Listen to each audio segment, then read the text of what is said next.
What you are about to listen to is a never-before-seen recording that I took 3 years ago when I was still working full-time for Dean Graziosi, and I was learning how to scale with YouTube ads from Tommie Powers. Now, if you don't know who Tommie Powers is regarded as the YouTube ads OG, all right? This was the guy who was helping people scale with YouTube ads before YouTube ads was even big or anybody was talking about YouTube, because everybody was on Facebook at the time. And so it was very hard to get any sort of information about how to successfully scale with YouTube ads. And at that time, I was learning by trial and error, right? I was online, probably like most of you right now, trying to search for free alternatives to learn how to run YouTube ads to help Dean scale his business, right?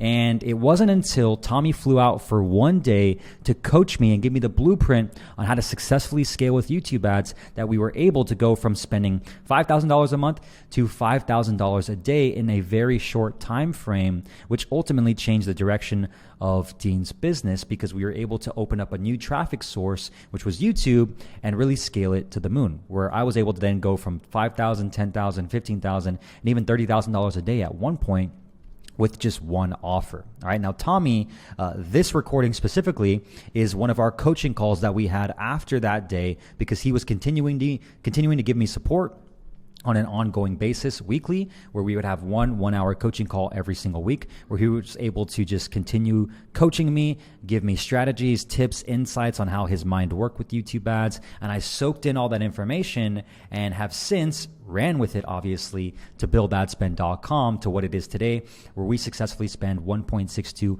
million a month on YouTube ads alone for just a handful of clients, right? So this recording is super cool because I've never shared it publicly with anybody, and you're going to learn two things. Number one, how to dramatically improve your creative's performance with just a few simple tweaks to the actual first 5 to 10 seconds, as well as the editing throughout the video, plus the very ending before the ad's up, so you can maximize your click-through rate. That's number one. Number two, you're also going to learn how to specifically create custom affinity audiences and custom intent audiences, which is going to help you find a wide variety of new audiences you can test today with your YouTube ad campaign. So if you're someone who wants to learn how to run YouTube ads, or you're someone who's already scaling with YouTube ads, but you want to get to that next level with your creatives or with your targeting to continue spending more money and improve your conversions, this is for you. Without further ado, I hope you enjoy this never-before-seen recording. Cheers.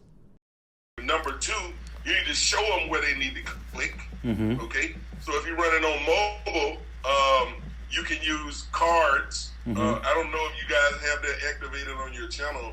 Yeah. How many subscribers your channel has? I think Dean's channel has maybe close to 10,000 now, and all the videos. Okay, so you're good. Yep, all the videos that I launch on YouTube, I manually place the cards where. This isn't really a formula that I've dialed in yet, but I kind of place the cards where he says click here.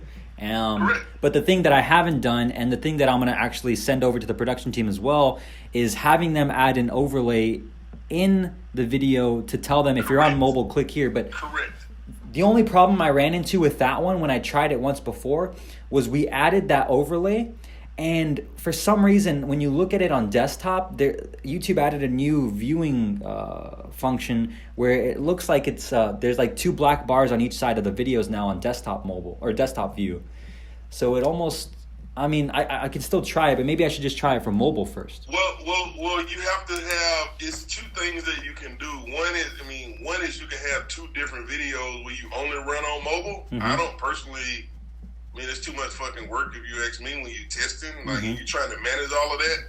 What I do is have them, I say if you, depending on what, mobile click here, desktop click here, or something like that. You would have the call to action would be the same, but you would have a lower, so if you're looking at the video, it's lower left and upper right is where your click action is going to happen. Yep. So you just let people know. I use call to action overlays. Yep. In my videos, and they actually work both on mobile and desktop. Yeah, I have those on all the videos as well, but I haven't directed them to click there, so that's where I've been messing up. You have to tell them where to click. Okay, and you want to embed that into the video. So you need to get the production team to edit the video, telling them where to click. You know what I'm saying? Okay.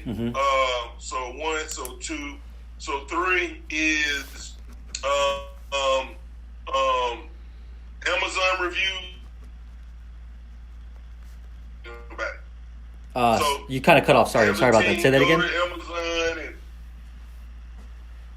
so number 3 is the Amazon reviews. Those should be scrolling in the video when Dean talk about it. They should just be scrolling or popping up in the video or something like that. You get what I'm saying? Yep, exactly. Like somehow, when he says Amazon reviews, he said the price. You guys need to show that in the video somewhere, embed into the video. The book is actually $20 on Amazon. And when he's talking about the Amazon reviews, they should be popping up somewhere, either scrolling or popping up or something. Get what I'm saying? Yep. Yeah, that'll make the video pop. Number 4, the beginning of the video, I think is outstanding in terms of like the psychology. But you need something to pop out. Either the words that he's saying or maybe highlighting the house behind him or something, contrasting him with, like, I don't know, I'm just thinking out loud, like something to, I wouldn't say theatrics because you don't want to look cheesy, but, the fact that he's standing in front of the house, like how do you like visually stimulate that idea of this guy that's made hundreds of millions of dollars started with this crap that's behind him, you know what I mean? Or like, I don't know, I'm just thinking like the beginning of the video, you probably want to have like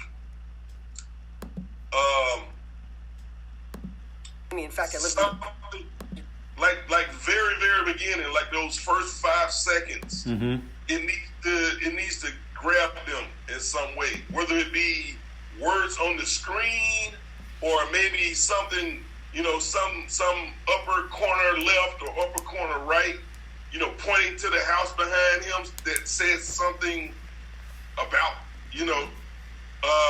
maybe like, I don't know, I'm just thinking out loud, like maybe someone more creative than me could come up with something, but you guys really need to do something with those first 5 to 10 seconds that really kind of visually, non-verbally, visually kind of taps into the whole gist of this, what Dean is talking about. Because it just looks like a guy standing in front of a house. Why is he standing there? You know what I'm saying? Why should they listen to what he's saying? Because if they listen to what he's saying, they're going to be hooked in. But the idea I'm getting at is like the first 5 seconds, 10 seconds visual that they see. What can you guys do to make people understand why this is important that he's standing? Because they might just skip on past because they might not even be listening or paying attention. So you need some other thing that can psychologically grab them to make them like pay attention and say, what is this guy saying? And then once they understand what he's saying, then they hooked in. But it's just like Dean standing there. I get it. You know what I'm saying? But somebody that don't need no Dean from Adam, they might just think he's a guy standing in front of his house recording the video. And the reality is, no, he's saying, this is where I came from. You know what I'm saying? This is how I started. So what if... I made hundreds of millions of dollars. You get what I'm saying? So what if in the first 5 seconds, I just had an idea where it's like we add an overlay as well, like a pop-up overlay with like a little like a ding, like a ding sound, and it says, this is where I used to live. Or like it just has the text. Something like that. You know what I mean? But not just that, but like, it can't just be this is where I used to live. It's gotta connect. It's a big idea, right? It's like I used to live here before I made millions of dollars. Watch the video to find, or something along those lines. Like it might not need to be too long and drawn out, but like it has to. I mean, he says it in the video. You know what I mean? But like it gotta hook them at the very beginning. You know what I'm saying? Like it should have something be like. I started here. I'm at a certain level now. Here's where I started. I'm about to tell you how the path that I took to go from here to where I am now. Mm-hmm. That idea, like, I don't know how to say that, but that's the idea. That's the gist of it. Because now you got a reason why the house is in the background. Yeah, that makes sense. And he's saying it in the video, okay? He's saying it in the video, but the representation of that needs to be visual as well. You get what I'm saying? Yeah. Does that make sense? Am I making sense? No, that makes sense. What I'm gonna do is, because I have a few ideas, but I think our production team may have more in terms of editing, because they're obviously they can add that. So what I'm gonna do is I'm gonna tell them the higher level concept you're talking about, and see if they can come up with something. Creative. Just tell them to be creative, man. Mm-hmm. See, that's the thing about it. Like, you don't want to tell them. Like, what I've learned with creative people is just give them the food. Feed them the idea and allow them to then paint it. You know what I'm saying? It's almost like, the Mona Lisa, right? Like, some woman had to sit down for him to make that piece of art. You know what I mean? Mm-hmm. So you're just trying to give them the idea of, here's what we want to do. Come up with some creative stuff, because at the end of the day, you don't know what's going to work until you run it and test it. Okay. I can just tell you with experience, there needs to be something letting them know in that first 5 seconds why this guy is standing in front of that house. Oh, man. So they can pay attention. Okay. So I wish, we can add that. We can add that post-production. If for future videos, do you think it would be beneficial if Dean was the one that actually kind of got their attention by like saying something like a verbal cue, like, hey, wait, before you click skip on this video, wait, I used to live in this house, but the reason I wouldn't even say before you click skip, because now you come out really salesy. Okay. I love the way he's doing this right now, because it's heartfelt, man. It's you know what I'm saying? Yep. Like, that's what you want. You want that emotional connection. Mm-hmm. I'm just saying, like, you have to then take that in some way, add some kind of visual component to where, one of the things that we've done well, one of the things you could also even do, like, you just don't want to look too cheesy is all, but like the meme style videos, mm-hmm. we have like the headline at the top, mm-hmm. and then they'll have like a top piece and a bottom piece. Mm-hmm. That's like the big idea of the video. So if you ever been on like Facebook or something, Instagram, and you scrolling through, you see that stuff, you stop and you watch them videos, because it'll be something, it'll say whatever, right? Like, not exactly that, maybe because you don't want to look cheesy or whatnot, because sometimes memes can kind of come off cheesy, somewhat cheesy or whatever. But mm-hmm. Even if you just put like a headline to the right of the video or something, it could be simple as that. You know what I'm saying? Or it could be really more creative than that. You know what I'm saying? But I absolutely would not be like, stop, wait, don't click, like, that's too fucking personal. Like, yeah. I've done those. Those do not. People hate that shit because they don't want to be.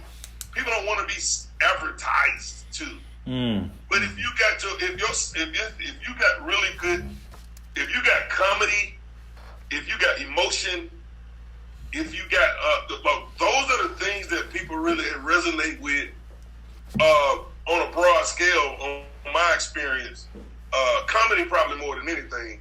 Okay. That's probably like the best, because a lot of people be entertained. They own YouTube to be entertained. You know what I mean? Yeah. So a lot of times, like, comedic humor will really, work and set the tone. But again, it depends on the person's personality too. Mm-hmm. Dean's probably more of that emotional connection type of guy, where it's kind of like this type of shit. You know what I'm saying? Because it's, he could, like, he's telling a really fucking emotional, story of, he's standing in front of this house and he's basically saying, I started from here.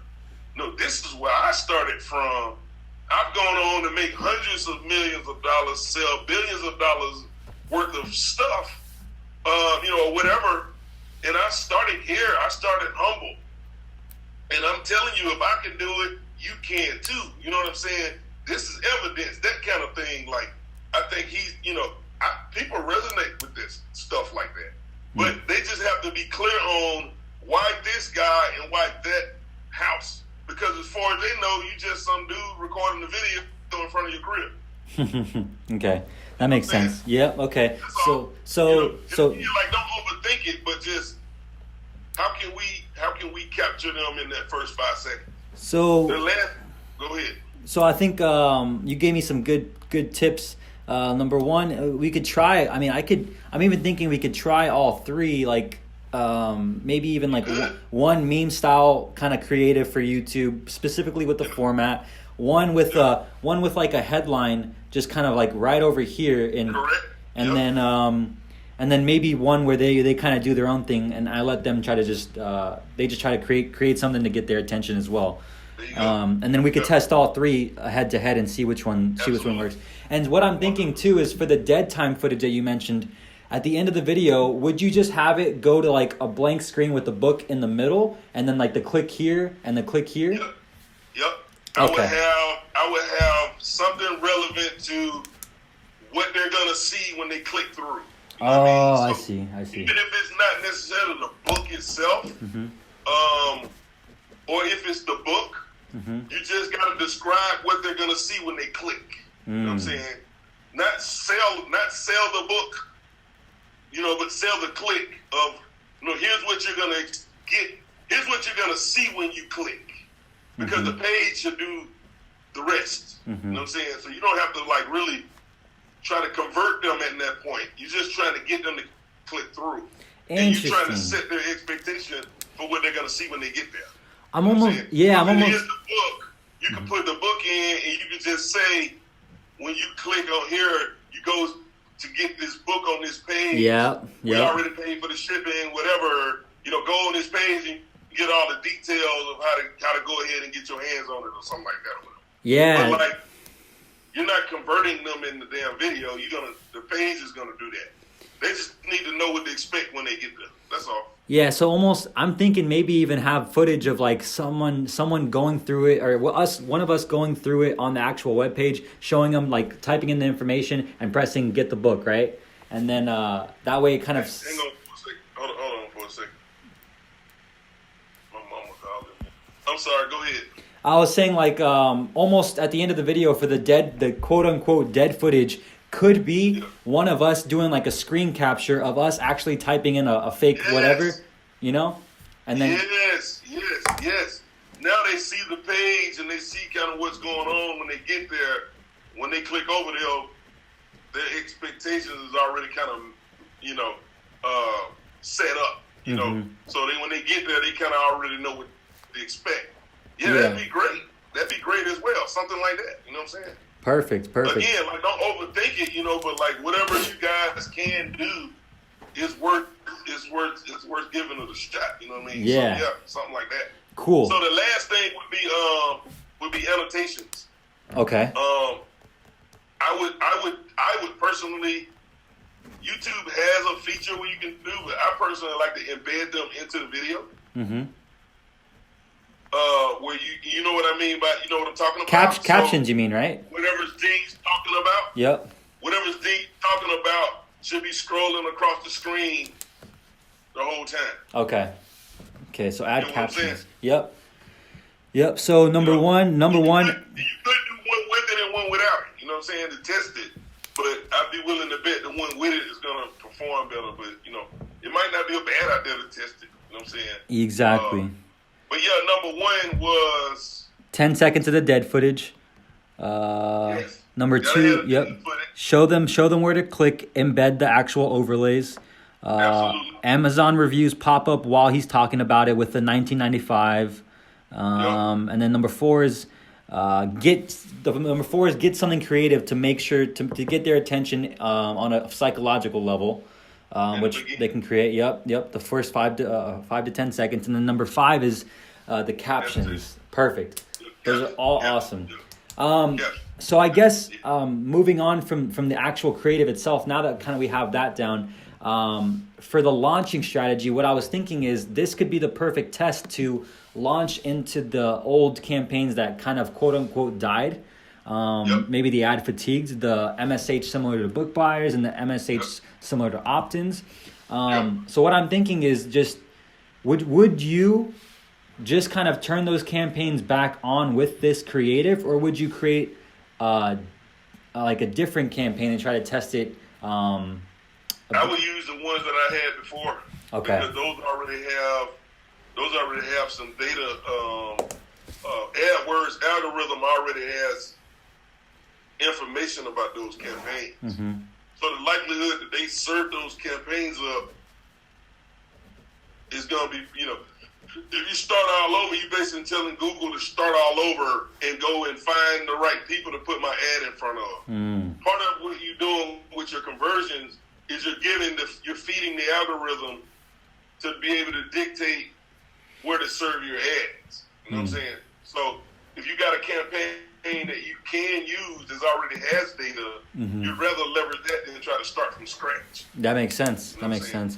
But what I will tell you that if you put it in if you put it in that campaign and it doesn't kind of come back to life, then it's probably worth still testing in a brand new campaign. But Yep. It may just be the audience. You know what I'm saying? It may just be the audience. But there's something that I want you to tell you about called custom intent audiences. Mm-hmm. And we started testing these very, very recently, probably, what is this, January? Yeah, probably like the first week of January. So far, I'm like over the moon excited about this.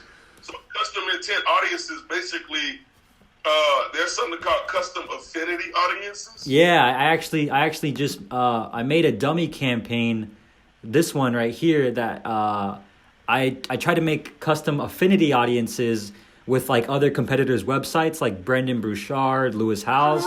Correct. But for some reason it said it was like a super small audience, so I don't know if I did it right is the only thing. How much you put in there? What all you put in there? Because you need probably 5 keywords, 5 URLs, or something. 5 keywords and 5 URLs. Sometimes they want keyword mix. Sometimes you can go all keywords. Sometimes you can go all URL. Mm-hmm. But you need to put quite a few of them in there. Yeah, I have to go figure out where they are. But I know No. It should be in that campaign. Go to ad groups. Mm-hmm. And keep going into that. Go into audiences. Huh. And then I think I might have made them, but I just didn't put them up there. I think I have. So you see where it says intent? Yep, right here. This is the ones I made, but No. I know, but I'm saying close that out. Okay. Close that and go back. You see where it says intent? Yep. When you say new custom intent audience down here, Mm-hmm. it's at the bottom down there. That's the one you want, man. Because what Google is doing instead of affinity, they're finding people who are intent on buying. So you're basically telling them these URLs and keywords, find me people that are more likely to buy. Create an audience of these people that are more likely to buy. Intent. Man, dude, like I'm over the moon about this. I think this is game changer this year. This is gonna be. I think this might be one of the top 2 or 3 things on AdWords this year. That's how big I am on this with early results. So in terms of keywords and URLs, like, are you using competitor URLs, competitor keywords? No, I'm using keywords. I'm using buying related keywords. You know what I'm saying? So any type of keywords that I think, so for example, you guys are like real estate investing, right? So I would say something like real estate investing course, real estate, you know what I mean? Like something that I know people looking to buy. Yep. Like what type of keyword would some be typing where they want to buy it? And then also I'm looking at URLs based on either an audience that I know buys the kind of stuff that I'm doing, the kind of stuff that I'm trying to push, or has a specific demographic. You know, so for example, I got a friend of mine, partner of mine that I'm partnering in now. He has a hair care business, and all of the people that buy his product to regrow their hair are black women. So what we've been able to do then is, because you can't target people based on their race, we create a custom intent audience based on websites that we know black women frequent. And then we can sprinkle in our keywords in there that we want. So now Google is making us an audience of people that are interested in products like ours, who happen to also fall into the demographic of the racial demographic that we want to target. And man, I tell you, bro, it's some next level shit, man. Yeah, I'll have to create a couple of these audiences. So 5 keywords, 5 URLs, keywords relating around them buying. I know it would crush with the real estate course that we have, but as far as the book, keywords. Okay, well maybe not the book, maybe not that, but whatever it is that around, and not the book. Because people, maybe they are the books that people are looking up to buy. Those could probably be good keywords. But, I see what you're saying. Okay. You just gotta think outside the box, man. I just ain't got my juices ain't really flowing like that, because I'm actually kind of wondering why my mama called me now and my daughter's sick and all of this kind of going on. So I got a bunch of other stuff swirling in my head. But you just gotta think outside the box. But remember, like I said, it's intent. It's what you're going for. And these are people that are more likely to be in a buying. Google is going to do their machine learning. Speaking of that, smart lists. Smart lists, we killing it with smart lists right now. No, I remember I only created one of those. Smart lists is crushing right now. What? Really, really well. How are you creating your smart lists? Are you creating them off of analytics? Analytics, and then pushing them into Google, into AdWords. Okay. So you got your AdWords account and your analytics account connected. You go inside the analytics, you create your smart list, and then you push it over. What? So we got a 7, 14, and 30 day. 7, 14, and 30 day. Our 14-day one is doing really well. The 7-day one does a lot better, but it just doesn't get as much volume. You know what I'm saying? So if you got like a lot of volume, you're probably better with a 7-day, because it will fatigue. The audience will fatigue pretty quick. But I got mine set on the target CPA. So we're doing smart list plus target CPA campaign. Well, this is on display. This is not YouTube.